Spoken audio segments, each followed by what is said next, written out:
के अवसर पे आए हुए मैं तमाम साथियों को क्रांतिकारी अभिनंदन करता हूँ। दोस्तों, मानवाधिकार एक ऐसा विभाग है जिसमें सभी विभाग समाहित हो जाता है। जितना भी नियम कानून दुनिया में है वो सारा के सारा नियम कानून मानवाधिकार के अंदर आ जाता है। मानवाधिकार प्रमुख रूप से रोटी, कपड़ा, मकान, दवाई, शिक्षा, स्वास्थ्य, ये तमाम चीज जो है जो मनुष्य के लिए अति आवश्यक है, ये सबसे महत्वपूर्ण है। बात हो गया उनसे। अब मानवाधिकार का एक इतिहास भी रहा है। आ जाएंगे सामने। 15वीं शताब्दी से ही मानवाधिकार की कमाई शुरू हो गई थी, जब देश में लिखित कानून बनना शुरू हुआ। सबसे पहले जो है लिखित कानून पूरे दुनिया में हम्बोरोबी जो थे यहाँ के मिस्र में ही दुनिया में सबसे पहले लिखित कानून बना। और लिखित कानून से पहले जो भी पूरे दुनिया में नियम कैदा था वह सारा का सारा राजा के मुंह में था। राजतंत्र में हमारे एक दो साथी बोले भी उस समय मानवाधिकार का जो है अति होता था, पालन होता था, ये होता था। हमको तो ऐसा इतिहास में कुछ नजर नहीं आता। यानी कि जो राजा जो मुंह से बोल दे वही जो न्यायपालिका है और संविधान है, सब कुछ होता है। उसके मुंह पर ही पढ़ने का मौका नहीं मिला। उसके मुंह पर ही जो है सारा कुछ होता था।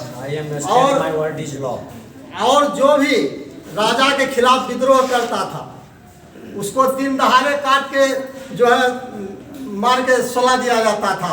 एक उदाहरण बताऊंगा कि रोम में पूरे दुनिया में सबसे पहले स्पार्टकस जो दास विद्रोह किए थे, पूरे दुनिया के सबसे पहला नायक है जो जर्मनी के हैं। और दास प्रथा में क्या होती थी कि जैसे आजकल गाय, भैंस, बकरी को 500, 2000, 4000 जो है हाट पर बेचा जाता है, जैसे मानसी में देखते होंगे वहाँ पर बेचा जाता है गाय मार के, उसी प्रकार मानव को बेचा जाता था। और वो सब राजतंत्र में होता था। और ऐसा ही नहीं, उस समय तो शादी का कोई नियम नहीं था। जिससे प्रेम हो गया उसी के साथ रहना शुरू होता था जब तक रह सके। और उस समय ऐसा होता था कि अगर दो पार्टनर है और उसको पति पत्नी के रूप में मान रहा है, उसके साथ रह रहा है, तो किसी को जर्मनी में भेज दिया जाता था तो किसी को अमेरिका में भेज दिया जाता था। उस समय जब बिछड़ने की बात आती थी तो उस समय कितनी बड़ी मानवाधिकार का उल्लंघन होता था। और उस समय वो पहला व्यक्ति थे स्पार्टकस, जिन्होंने रोम में सबसे पहले दास विद्रोह किए। क्योंकि ये सिस्टम जो है बहुत ही निहायत ही गलत है। किसी को भी जो है एक मानव के तौर पे जीने का अधिकार नहीं है, परिवार बसाने का अधिकार नहीं है, उसको बोलने तक के अधिकार नहीं। और खाना तो दूर की बात है, उसको पानी भी जो है ना हिसाब से पीने के लिए दिया जाता था। यानी कि दिन भर में 1 से 2 बार ही पानी उसको मिलता था। खाना तो छोड़ ही दीजिए, पानी भी उसके मन मुताबिक पीने के लिए नहीं दिया जाता था।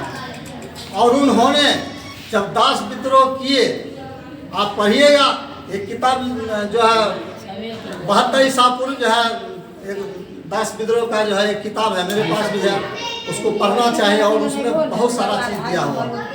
और जो है अपने बगल में जाकर बात करें। तो दोस्तों, हम ये कहना चाहते हैं कि मानवाधिकार का उल्लंघन जितना राजतंत्र में होता था आज तक नहीं हुआ है।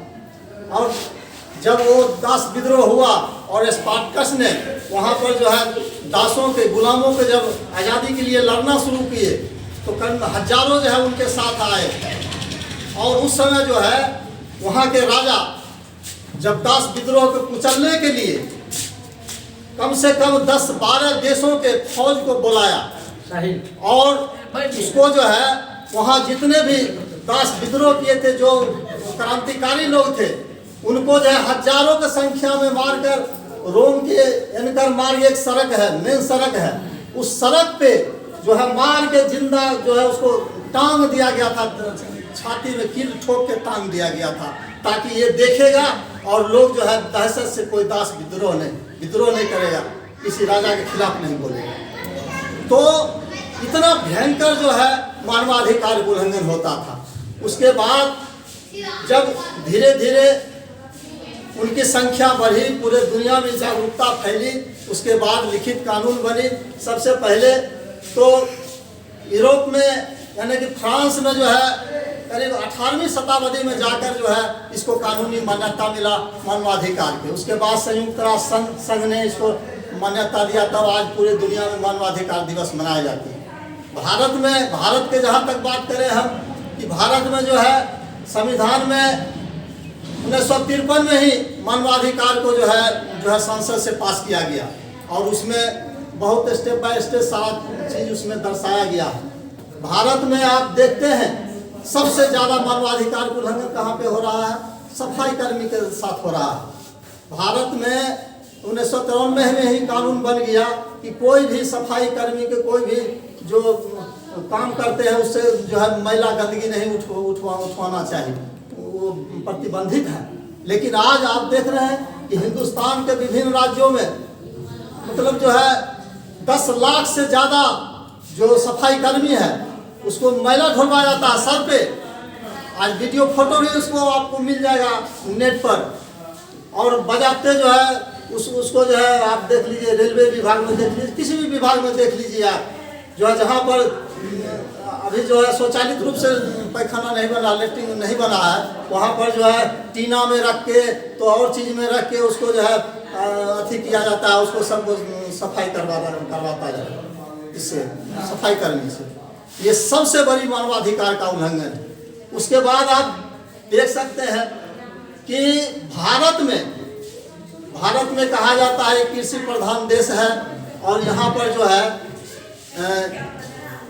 करीब जो है 70 से 75% जो भारत के नागरिक हैं वो गांवों में बसते हैं, और इतना अनाज उपज होता है कि लोग जो है सालों भर खा के वो बच जाएगा। लेकिन होता क्या है कि जो है सरकारी गोदाम रख रखाव के कारण जो है अनाज सड़ जाते हैं। सुप्रीम कोर्ट तक आदेश देता है कि इस अनाज को गरीबों में बांट दो, बीपीएल परिवार को बांट दो, लेकिन नहीं बांटता। और उस अनाज के बगैर भारत में जो है हजारों लोग मर रहे हैं। आप देख रहे हैं कि भारत सरकार खुद सर्वे किया है हर राज्य के, और राष्ट्रीय अंतर्राष्ट्रीय कई सर्वे होता है, हर साल होता है, जिसमें बताया गया है कि भारत में आज भी 20 करोड़ से अधिक लोग जो है एक टाइम खाते हैं, एक टाइम भूखा सोते हैं। ये है सबसे बड़ी मानवाधिकार का उल्लंघन। उसके बाद आप देख रहे हैं भारत में यानी कि 24 करोड़ से ज़्यादा, 24 लाख से अधिक जो है धर्म स्थल है, लेकिन भारत में शिक्षण संस्थान और उसके बाद जो है अस्पताल मात्र 9 लाख। तो कैसे होगा मानवाधिकार की रक्षा? जब हमारे देश में अस्पताल रहेगा कम, जब हमारे देश में शिक्षण संस्थान कम रहेगा, तो उसको शिक्षा कैसे मिलेगा? मानवाधिकार के या कोई भी शिक्षा उसको कैसे मिलेगा? तो सबसे बड़ी उल्लंघन तो सरकार कर रही है मानवाधिकार के। हमारे एक दो साथी ने सेनाध्यक्ष की बड़ाई किए, सरकार की बड़ाई किए, हमको बिल्कुल अच्छा नहीं लगा। असफा एक कानून है जो भारत सरकार ने लागू किया आसाम में और मिजोरम में, कई राज्य में वो लागू है कि उसमें जो है सेना के अधिकार दे दिया गया है सांसद से कि किसी को भी शक के आधार पर उसको गोलियों से भून सकता है, उसको उठा के ले जाके उसके पूछताछ कर सकता है। और इस आधार पर जो है हजारों हत्याएं हो रही है हर साल। आपने देखा होगा कि छत्तीसगढ़ में सलवा जुलूम चलाया, वहाँ पे घर को जला दिया गया, आदिवासी महिलाओं को पेट से बच्चा निकाल के उसको मारा गया, और ये सब आया सुप्रीम कोर्ट में। सुप्रीम कोर्ट खुद स्वीकार किया कि ये जो है पुलिस ने इसको आग लगाया जो है बस्ती को, और जो है उसको मारा गया है। ये है सबसे बड़ी मानवाधिकार उल्लंघन। आपने देखा इधर 3-4 रोज पहले जो है असम में वहाँ पर सेनाओं ने जो है निहत्थे जो है किसान जो विरोध कर रहे थे वहाँ के नागरिक उसको भूंज दिया। खुद संसद में जो है अमित शाह स्वीकार किया है कि 6 नागरिकों की गलती से मौत हो गई। आप देखा कि इरोम शर्मिला ने उस कानून को रद्द करने के लिए 16 वर्ष तक भूख हड़ताल की। आज दुनिया में रिकॉर्ड है उनका कि इस कानून को रद्द करने के लिए जो पुलिस को विशेष अधिकार दे गया है, किसी को गोली मार देता है, ये बहुत सबसे बड़ी मानवाधिकार का उल्लंघन है। और 16 वर्षों तक वो लगातार जो है भूख हड़ताल पर रही और सरकार टस से मस नहीं हुआ। तो हम देख रहे हैं कि भारत में कहाँ कहाँ मानवाधिकार का उल्लंघन हो रहा है। आपने देखा कि उत्तर प्रदेश में, दिल्ली में, बड़े बड़े शहरों में क्या हो रहा है। आज जो है जो सबसे पढ़े लिखे वर्ग हैं वो भ्रूण हत्या कर रहे हैं। अगर वो अल्ट्रासाउंड आने के बाद उसको जो है लिंक पता कर लेता है, महिलाओं को जाके अल्ट्रासाउंड करवा लेता है और ये देखता है कि इसमें लड़की है तो उसे मार दिया जाता है। ये है सबसे बड़ी जो मानवाधिकार का उल्लंघन कि जो बच्चा दुनिया में आया भी नहीं है, माँ के पेट में ही है, उसे हत्या कर दी जा रही है। और सरकार जो है उस पर कानून तो बना दिया लेकिन उस पर जो है कोई ठोस कार्रवाई नहीं हो रही है। तो ये इसको रोकने के लिए हम लोग को कुछ न कुछ सोचना होगा, लोग को जागरूक करना होगा कि जब संविधान में ऐसा प्रावधान भी है, उस पर जो है 7 साल की सजा तक भी है, लेकिन फिर भी पुलिस जो है इस पे पर्दा डालती है, पुलिस के पास जाती है केस तो केस दर्ज नहीं करना चाहता है। तो ये हमको देखना है कि किस किस जगह मानवाधिकार के सबसे ज़्यादा उल्लंघन हो रहा है और उस जगह को चिन्हित करके हम लोग को जागरूकता अभियान चलाना होगा और खुद हम लोग को खुद अपने बदलाव करना होगा। जो बोलते हैं हमें व्यवहार में लागू करना होगा, तभी जाके मानवाधिकार की रक्षा हो सकती है। आज आप देख रहे हैं किसान आंदोलन कर रहे हैं पूरे दुनिया में, इस तरह के मतलब जो है 1 साल से अधिक लगातार आंदोलन आज तक पूरे दुनिया में कहीं कहीं नहीं हुआ। और किसान आंदोलन में भी आप देखें कि मध्य प्रदेश में 6 से 7 किसान को गोलियों से भून दिया, त्रिपुरा में भून दिया, असम में भून दिया, यहाँ पे छत्तीसगढ़ में, उसके बाद जो है झारखंड में, बिहार, कई के राज्य में जो है किसान आंदोलन कर रहे हैं उसको गोलियों से भून देता है। यह है सबसे बड़ी मानवाधिकार का उल्लंघन। लखीमपुर खीरी में आपने देखा कि किस तरह जो है उजाला मिश्रा जो है मंत्री है, मतलब जो है मौन जुलूस, यानी कि कुछ बोलना नहीं है, सिर्फ मौन जुलूस जो है काला कपड़ा, काला झंडा लेकर और मौन जुलूस निकाल रहा है और उसके बाद उसको कुचल के मार दे रहा है किसानों को। ये है सबसे बड़ी मानवाधिकार का उल्लंघन। तो दोस्तों हम आपको बताना चाहते हैं कि जैसे हमारे उत्पादन के साधन का जो व्यवस्था होता है विभिन्न देशों का, उस अनुसार जो है हमारा देश का युग चेंज होता है और उसका रहन सहन और वहाँ के परिस्थिति और कानून भी बनती है। तो आज हमने देख रहा हूँ कि पूरे दुनिया में जो है द्वितीय विश्व युद्ध तक में जो है मात्र पूरे दुनिया में 14 को देश में समाजवाद आया। सबसे पहले रूस में जो है समाजवाद रहा 45 वर्षों तक और वहाँ पर साम्यवादी व्यवस्था जब लागू हुआ तब वहाँ मानवाधिकार का रक्षा हुआ। हम जो देख रहे हैं, इतिहास जो पढ़ रहे हैं कि पूरे दुनिया में जब तक साम्यवादी व्यवस्था लागू नहीं हो जाएगा तब तक मानवाधिकार का रक्षा नहीं हो सकता, क्योंकि पूरे दुनिया में जब तक पूंजीवादी व्यवस्था रहेगा, सामंती व्यवस्था रहेगा, राजशाही व्यवस्था रहेगा, उस व्यवस्था में मानवाधिकार का जो है रक्षा नहीं हो सकता, क्योंकि ये प्राकृतिक नियम है। तो दोस्तों हम आपको ये बताना चाहते हैं कि जैसे कोई भी प्राकृतिक साधन है, जो संसाधन है, जो सार्वजनिक क्षेत्र का जो भी संपत्ति है, उस पे सभी के बराबर के अधिकार नहीं होगा तब तक जो है मानवाधिकार का रक्षा नहीं हो सकता। मानवाधिकार के हर पल उल्लंघन हो रहा है। आप देख रहे हैं कि जो वर्ग मतलब जो है सुबह 4 बजे उठता है और सुबह 4 बजे से लेके और शाम 7-8 बजे तक खटता है, जो किसान, जो मजदूर, आज जो है उसको कुपोषण के शिकार हो रहा है। आप देख रहे हैं जो है जांच हुआ है, सर्वे हुआ है, भारत के जो है 40% महिला एनीमिया बीमारी के शिकार है, यानी कि खून की कमी। जिस देश में इतना पालक के साथ गाजर, मूली, मतलब सैकड़ों प्रकार के फल और सब्जियां, और उस देश में महिलाएं जो है एनीमिया की बीमारी से ग्रसित है, उन ब्लड की कमी है और वो गर्भवती होती है, उसके बच्चे कुपोषण हो जाते हैं, उसको दिमागी रूप से जो है वो मानसिक रूप से वो बीमार पैदा लेते हैं। आज भारत में आप देख रहे हैं कि अगर सही मायने में अगर इसको सर्वे किया जाए तो भारत के आधे से आधा बच्चा, आधा जो बच्चा है 50% बच्चा वो जो है कुपोषण के शिकार है, वो मानसिक रूप से विकसित नहीं हो पा रहे। तो ये है सबसे बड़ी मानवाधिकार का उल्लंघन। आज सर्वे हो रहा है, भारत में बताया जाता है कि हिंदुस्तान में अगर सिर्फ कृषि को ठोस कर दिया जाए तो पूरे दुनिया में जो है 200 से अधिक देशें हैं, खाली भारत इतना अनाज उपजाएगा कि पूरे दुनिया को बैठ के सालों भर खिलाएगा, कभी अनाज की कमी नहीं होगी।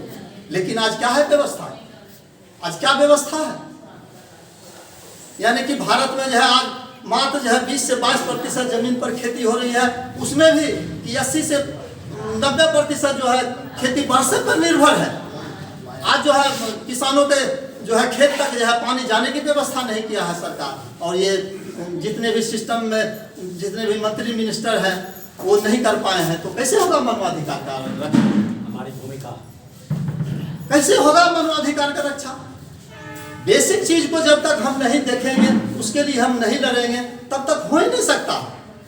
आज आप देख रहे हैं कि जो वर्ग दूध पैदा कर रहा है, आज वो वर्ग जो है उसके बाल बच्चे एक छटाक दूध के लिए वो रोते रहता है, उसके माँ जो है उसके बाप जो है दूध को बेच देता है, कहे कि उसको अनाज और हर चीज दवाई दारू जो है उसको पुराना पड़ता है। जो वर्ग जो है अनाज उपजाता है वो खा नहीं पाता है, जो बड़े बड़े महल बना रहा है वो उस महल में नहीं सो पा रहा है, झुकी झोपड़ी में सो रहा है। आज आप देख रहे हैं कि भारत में सर्वे हुआ है, यानी कि दलित जो है मतलब जो है 54% दलित के एक धुर भी जमीन नहीं है। इतना बड़ा देश हमारा, मतलब जो है 29 को राज और इतना बड़ा भूभाग, और आज जो है यहाँ के देश के वासियों को रहने के लिए जो है आज तक जो है इंदिरा आवास में मुहैया कराया गया है। सर्वे हुआ है कि 2 करोड़ से अधिक जो आज भी जो है लोग जो है सड़कों के किनारे, रेलवे के किनारे रह रहे हैं और वो जो है अपना जीवन यापन कर रहे हैं। उसे पता नहीं है कि हमारा देश का संविधान क्या है, कानून क्या है। बेगूसराय के पत्रकारों ने वहाँ बेगूसराय के अगल बगल जो है वहाँ पे रेलवे लाइन के और नेशनल हाईवे के नीचे घर बना के बसे हुए हैं। पत्रकार ने उससे पूछा कि आप किस राज्य के वासी हैं? कहता है बाबू हमको नहीं पता है किस राज्य, कौन जिला में रहते हैं, तो वो पता नहीं। तो ये मानवाधिकार का उल्लंघन नहीं है। आज 75 वर्ष से अधिक हो गया आज़ादी का, लेकिन आज जो है यहाँ के नागरिक संविधान क्या है, किस जिला में रह रहे हैं, ये तक पता नहीं है। तो आप समझ सकते हैं कि सुरक्षा के सवाल को लेकर हमारी क्या भूमिका कि हमारे मानवाधिकार के सुरक्षा के भूमिका के लेके हमारा जो योगदान होनी चाहिए। सबसे पहले तो हम लोगों ने बहुत ही ढंग से और जो है संयम रूप से 1 साल किसान को हम लोग सहयोग करके और जो है उस आंदोलन को आगे बढ़ा के एक तो जीत हम लोगों ने हासिल किया कि जो तीनों कृषि काला कानून है वो वापस लिया और न्यूनतम समर्थन मूल्य पर जो है कानून बनाने के लिए लिखित सरकार बयान दिया। ये हमारी सबसे अच्छी जो है लड़ने की एक तरीका है।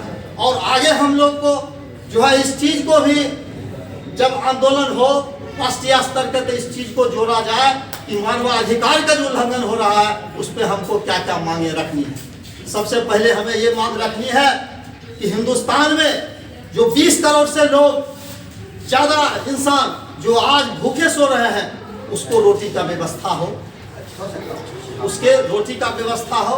दूसरी बात है जो भ्रूण हत्या हो रही है, हर जिला में एक कमेटी बने और उसमें सामाजिक कार्यकर्ता को जो है उसमें कमेटी में लिया जाए ताकि उसको जांच कर उस पर FIR किया जाए कि ये भ्रूण हत्या के रोका जाए। ये सबसे बड़ी जरूरी चीज़ है। आज हम देख रहे हैं दिल्ली जैसे शहर में, कलकत्ता जैसे शहर में, पटना जैसे शहर में, बड़े बड़े शहर में जो है लोग भूख से मर रहे हैं, उसके बच्चे भूख से मर रहे हैं। तो हमें इस पे पहल करनी चाहिए कि कोई भी आदमी भूख से नहीं मरे, मानवाधिकार उल्लंघन नहीं हो। इसके लिए जैसे उत्तर प्रदेश में एक हमने देखा रोटी बैंक खोला है, यानी कि वॉलंटियर उसका जो है जाता है गाँव समाज में और रोटी आटा चावल मांग के उस बैंक में रखता है और वो देखता है कि जो परिवार जो है भूखा हुआ है, उसको काम नहीं मिल रहा, रोजगार नहीं मिल रहा है, उसके बच्चे भूखा है तो उस तक पहुंचाता है। ये हम लोग को भी करना चाहिए। ये हमारा जो है आप लोगों से अनुरोध है ताकि मानवाधिकार का रक्षा हो सके। तो दोस्तों, मैं ज़्यादा आप लोग से समय नहीं लेना चाहूँगा। मैं ये कहना चाहूँगा कि जो अगर छोटा मोटा गलती अगर कोई संगठन या कोई करता है तो उस पर मानवाधिकार के जो है धौंस दिखा के उसको जेलों में बंद किया जाता है, उसको जो है हर जुल्म अत्याचार किया जाता है। लेकिन सत्ता के द्वारा जो मानवाधिकार का उल्लंघन बार बार हो रहा है उस पर कौन उंगली उठाएगा? सबसे बड़ी बात यह है और उस पर उंगली हम लोग को उठाना चाहिए। ये मैं आप लोगों से कहना चाहता हूँ। मैं ज़्यादा आप लोग को समय नहीं लूँगा। एक कविता कह के मैं अपने वक्तव्य को समाप्त करूँगा। दिए हो जख्म जो व्यवस्था के आड़ में, भरने उसे हमने दिया ही नहीं। हमने अनाज जो पैदा की, खाने तुमने दिया ही नहीं।